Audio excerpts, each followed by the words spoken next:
Hello, hello. Good morning. Our today's ulam, ang saluyot. Wow. Ito, kakapon nalinis ko na siya. Madami akong iluluto. Ang daming saluyot. Bumili ako ng 4 na tali. Sabi niya ang isa tigbi 20. Pero naibigay niya sa akin ng 70 yung 4 na tali. Yung nagtitinda dito.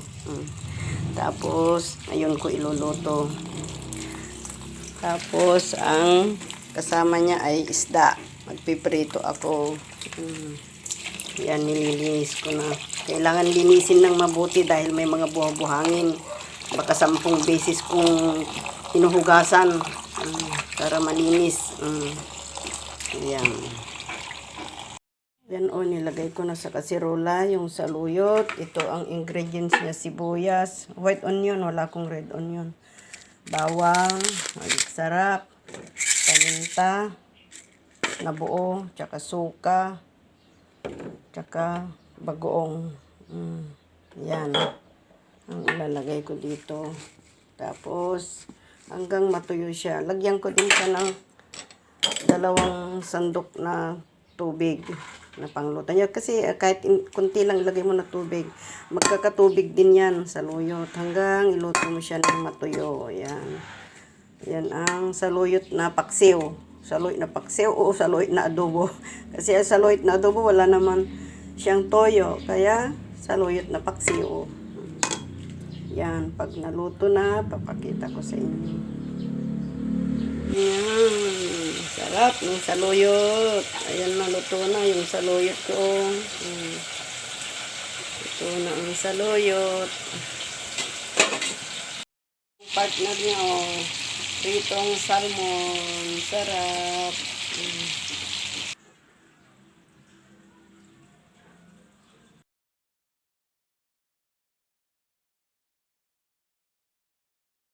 Ayan na yung ulam namin.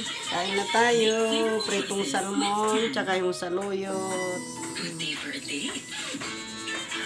Kain na po tayo. Ang ulam namin.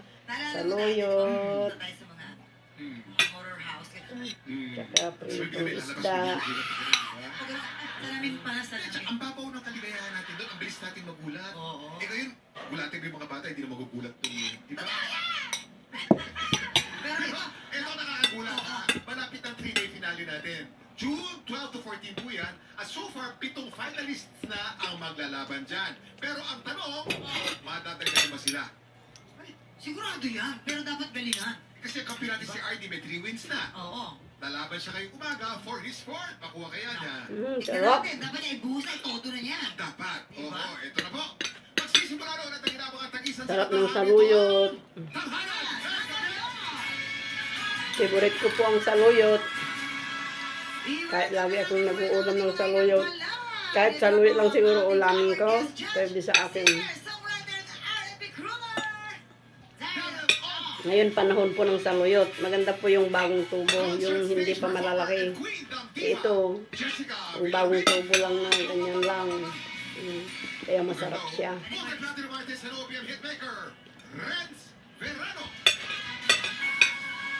Kilalanin natin ang dalawa nating kalahok, Papa Sale. Sarap. At Sarap daw. Patricia Lupostro. Silang sasabak sa Unang Baga! So, si Pag sila pinagkakabalan.